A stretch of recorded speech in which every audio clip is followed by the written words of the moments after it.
Very good afternoon to all of you, dear students and the listeners. Now, me Mohammad Yasin Baksh from Acme Academy School of Learning English again came back on my YouTube channel, Acme Academy School of Learning English. Now, in today's video, I'll explain and narrate the 10th class poem, The Psalm of Life. This poem I'll narrate in both English and Hindi version in detailed information about the poem and composes by, as I have narrated, H.W. Longfellow was born in 1807 and died in 1882. H.W. Longfellow was a nature-loving and a patriotic poet. Many of his poems relates concerning the matter of nature-loving and nation-loving. Now, in this poem, as the title of the poem narrates here, the Psalm of Life. Here, Psalm means exact meaning of the Psalm, prayer, worshipping of God. But here, the meaning of the psalm, as in the poem, psalm means target, aim, to achieve something. Now, line by line of the stanzas, I'll narrate the poem in Hindi and English both. Now, all the listeners and dear students, it's a request of my to all of you to subscribe the channel and press bell icon next to it, as well as share it this channel more and more, so that you may keep yourself update for further or next subjective videos. Now we start the poem line by line stanzas in detailed explanation. Now the first line of the poem narrates here or says here by H.W. Longfellow. Henry Wordsworth Longfellow, the full name of the poet, in the first line: life is real, life is earnest, and the grave is not its goal. Life is real and life is earnest, and the grave not its goal. Real means वास्तविक, truly, and earnest here means earning की means होती है कमाना.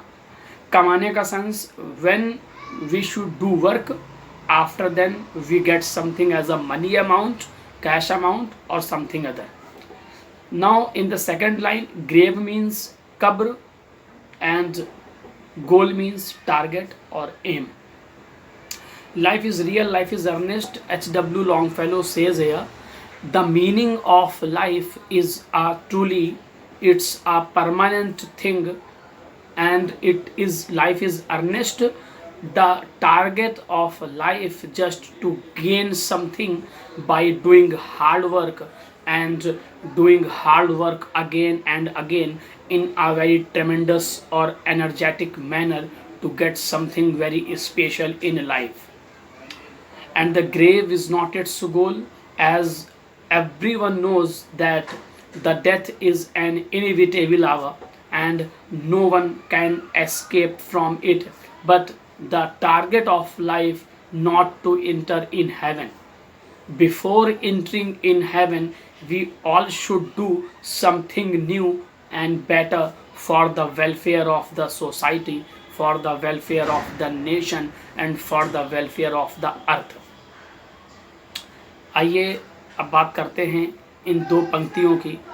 हिंदी में कवि H.W. Longfellow ये कहना चाहते हैं कि जीवन जो है वो वास्तविक है, लाइफ इज़ रियल, जीवन सच्चा है, लाइफ इज़ अर्नेस्ट, जीवन कर्म है, जीवन कर्म के प्रति एक जिज्ञासा है, जीवन कर्म के प्रति एक लेसन है, जीवन कर्म के प्रति एक सबक है, और हम सभी को जीवन के इस कर्म को करने के लिए तत्पर और तैयार रहना चाहिए.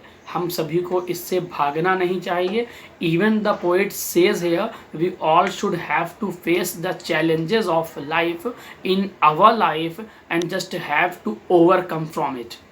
हमें जीवन के संघर्षों का सामना करना है और इससे बाहर आना है. हमें जीवन के संघर्षों को आगे बढ़कर उनका स्वागत करना है और अपनी हिम्मत और अपनी पूरी ताकत से उनका सामना करके उनसे पार निकल जाना है। Life and the grave is not its goal का मीन्स ये है कि जीवन का अंत क्योंकि मृत्यु ही है, लेकिन जीवन और मृत्यु के बीच में एक जो लंबा फासला है, जो जीवन का फासला है, जो जीवित अवस्था का फासला है, ये जीवित अवस्था हमें किसी उद्देश्य की पूर्ति के लिए दी गई है। ईश्वर ने यदि जन्म बनाया है और जन्म के बाद मृत्यु बनाई है, लेकिन इन दोनों के बीच में एक लंबा गैप दिया है। इस गैप का मीन्स क्या है कि जीवन का सार केवल मृत्यु नहीं है।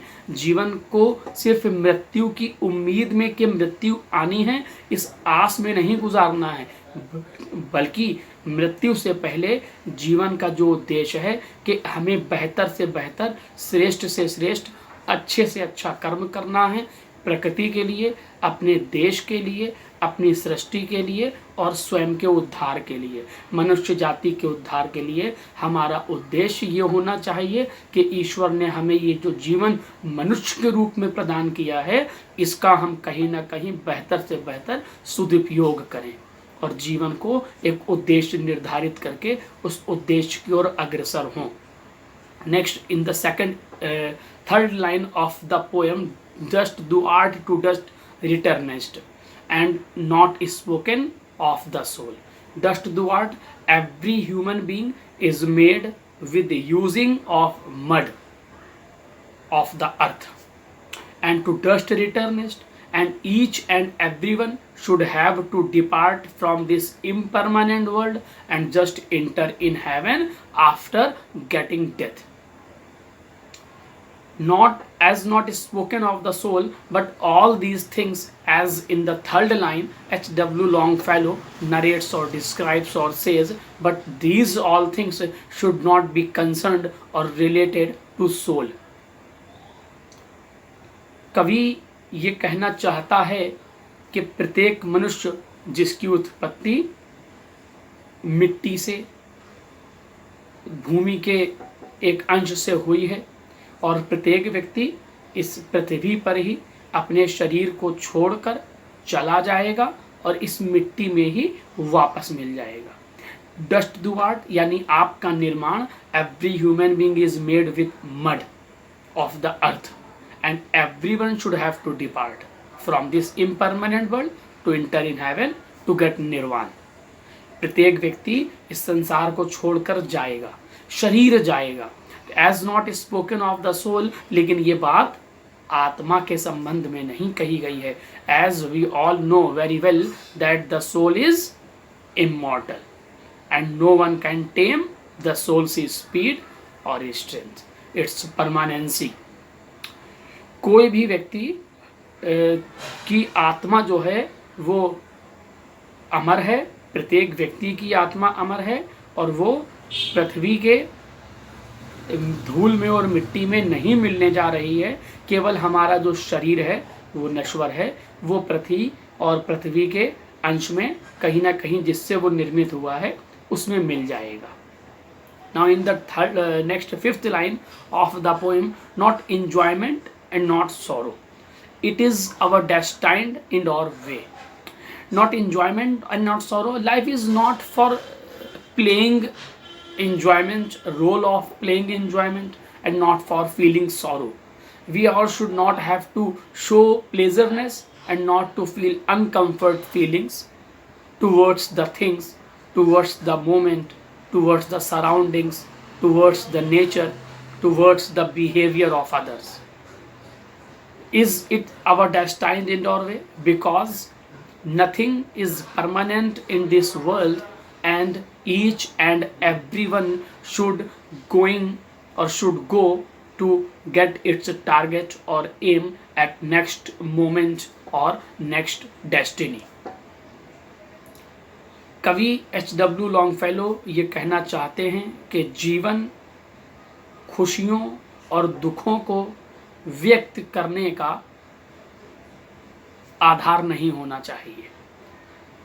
The life should not be only feeling and rejoice happiness, or feeling uncomfort of sorrowfulness or sadness.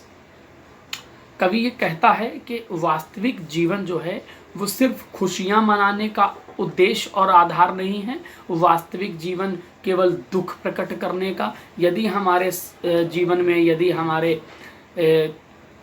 जीवन में किसी प्रकार का कोई कष्ट आ जाता है, हम उसका सामना करते हैं, तो हमें अनकंफर्ट फील नहीं करना चाहिए, बल्कि हमें दुख और सुख दोनों परिस्थितियों में एक जैसा व्यवहार करना चाहिए। We all should have to treat with the joys and sorrowfulness in the same manner और pattern, with full of enthusiastic manner and energy and courageness. हमें जीवन के प्रत्येक सुख और दुख दोनों का जो अनुपालन है, दोनों के साथ जो ट्रीटमेंट है हमारा, दोनों के साथ जो हमारा व्यवहार होना चाहिए वो सेम होना चाहिए, एक जैसा होना चाहिए। खुशी के पलों में बहुत ज़्यादा उत्साहित और उत्तेजित नहीं होना चाहिए, और दुख के पलों में बहुत ज़्यादा कष्टमय और चेहरे से ये नहीं जाहिर होना चाहिए कि हम कहीं ना कहीं जीवन को कष्टमय अवस्था में काट रहे हैं और इज़ अवर डेस्टाइन्ड एंड और वे, क्योंकि प्रत्येक व्यक्ति का जीवन कहीं ना कहीं अंतिम छोर की ओर जा रहा है। एंड और वे, प्रत्येक व्यक्ति कहीं ना कहीं समाप्ति की ओर बढ़ रहा है। Everyone should reach to the end of the day और end of the moment when we will take the last breath of our life. यहाँ H.W. लॉन्गफेलो ये कहना चाहते हैं कि प्रत्येक व्यक्ति का जीवन क्योंकि अग्रसर है, वो आगे बढ़ रहा है। कोई भी व्यक्ति जिसने जीवन पाया है वो पीछे की ओर वापस नहीं जाता, प्रत्येक व्यक्ति आगे की ओर अग्रसर है। अब चूंकि जब आगे की ओर अग्रसर है तो जाहिर सी बात है जीवन के पश्चात मृत्यु का ही उद्देश्य है और प्रत्येक व्यक्ति को मृत्यु आनी है। लेकिन इसका तात्पर्य ये नहीं है कि हम केवल मृत्यु की तैयारी करते रहें और जीवन के उद्देश्यों को भूल जाएं। जीवन का उद्देश्य लोगों की भलाई करना, मनुष्य की भलाई करना, सृष्टि की भलाई करना और सृष्टि का उद्धार करने के कर्म में तल्लीन होने के लिए जीवन दिया है ईश्वर ने और खुदा ने।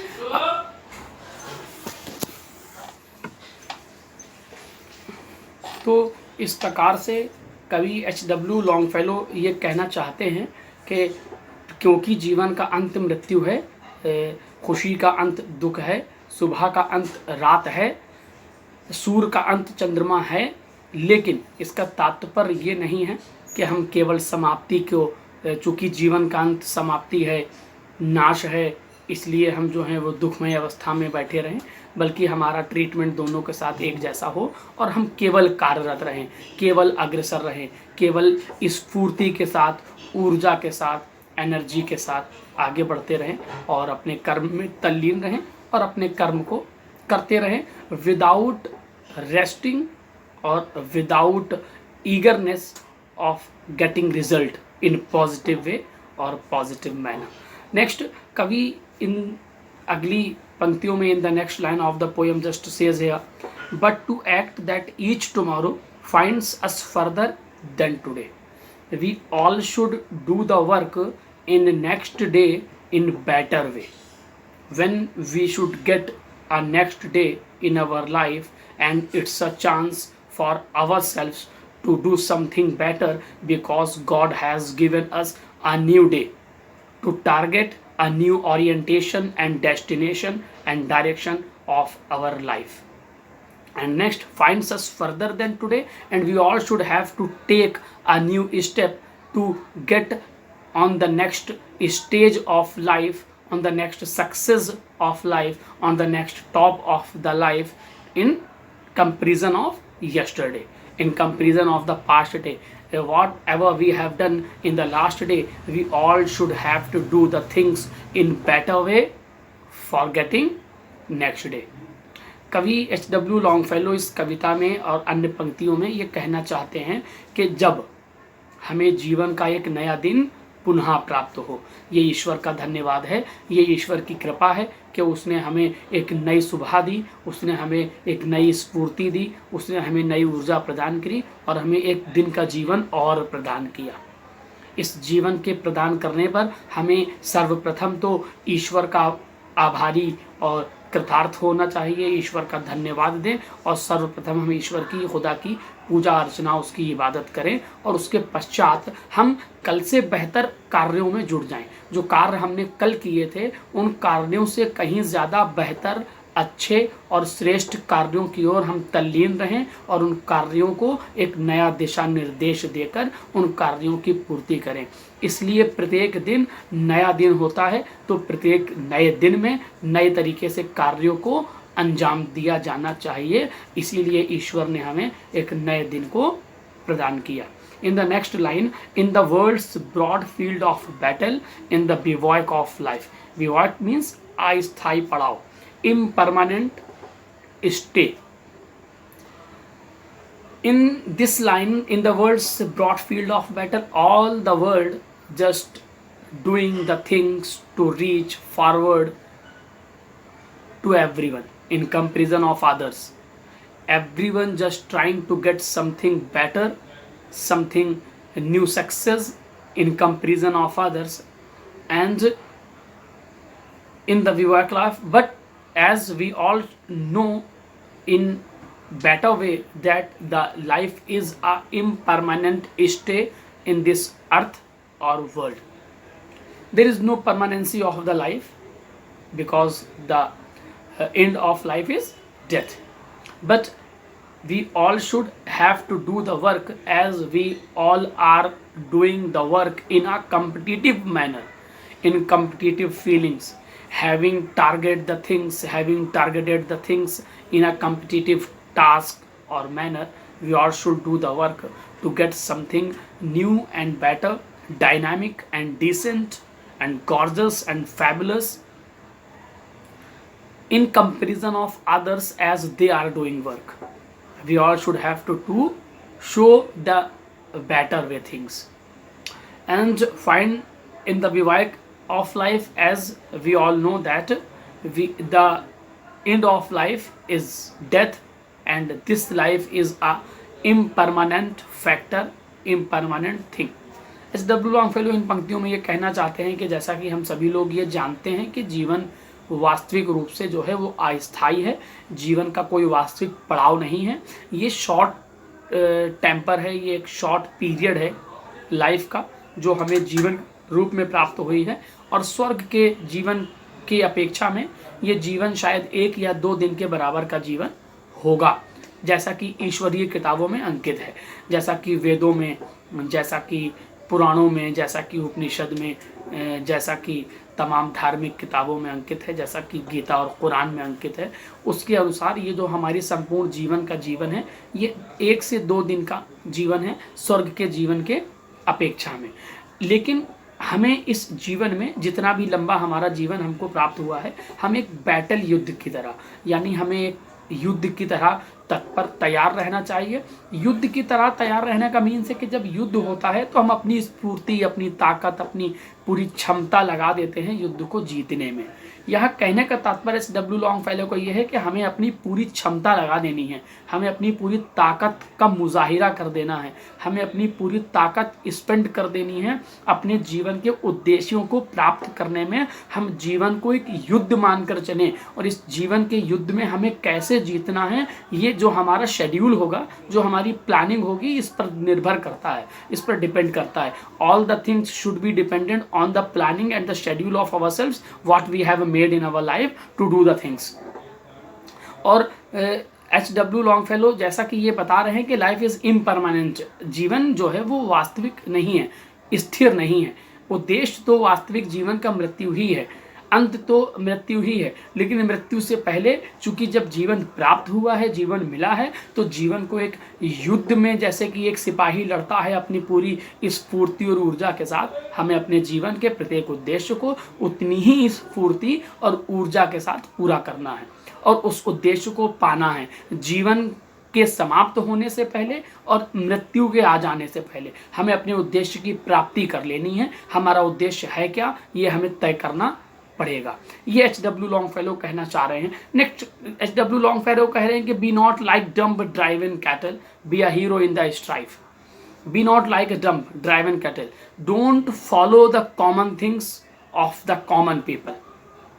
Life is a dream and we all should have to dream something new, and we all should have to make a new path of our life, new way of our life, and should have to move on this, lonely or alone.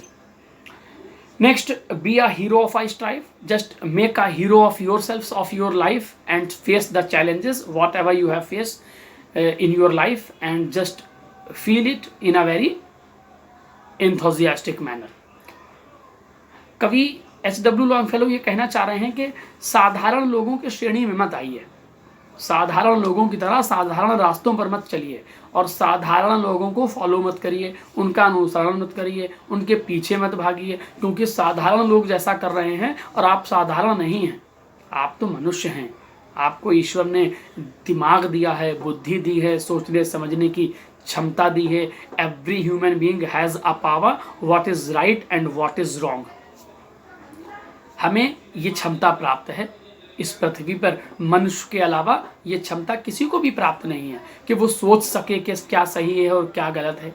ईश्वर ने क्योंकि हमें ये क्षमता, ये capability दी है, हमारे पास ये intelligence power है कि हम सोच और समझ सकते हैं, बेहतर रास्तों की तलाश कर सकते हैं। तो कवि H.W. लॉन्गफेलो ये कहना चाह रहे हैं कि साधारण मत बनिए, श्रेष्ठ बनिए, उत्तम बनिए, बेहतर बनिए, नए मार्गों की तलाश कीजिए, नए मार्गों की खोज कीजिए, और अकेले ही एकांत ही उस नए मार्ग पर अग्रसर हो जाइए। और जब आप उस नए मार्ग की खोज करके थोड़ा सा आगे बढ़ेंगे तो आप देखेंगे कि आपके पीछे उस नए मार्ग पर चलने वालों की हजारों लोगों की भीड़ आपको फॉलो कर रही होगी। तब नेतृत्व करता आप होंगे, तब उस भीड़ के गाइड आप होंगे, तब उसको लीड आप कर रहे होंगे, उस भीड़ के लीडर आप होंगे, वो क्राउड आपको फॉलो करेगा।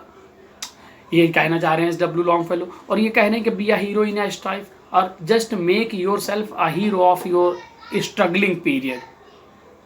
अपने संघर्ष के दिनों में स्वयं को हीरो बनाइए, स्वयं को प्रेरित करिए और स्वयं के प्रेरणा स्रोत बनिए। मेक योर सेल्फ अ इंस्पिरेशनल और स्पिरिचुअल पर्सनैलिटी।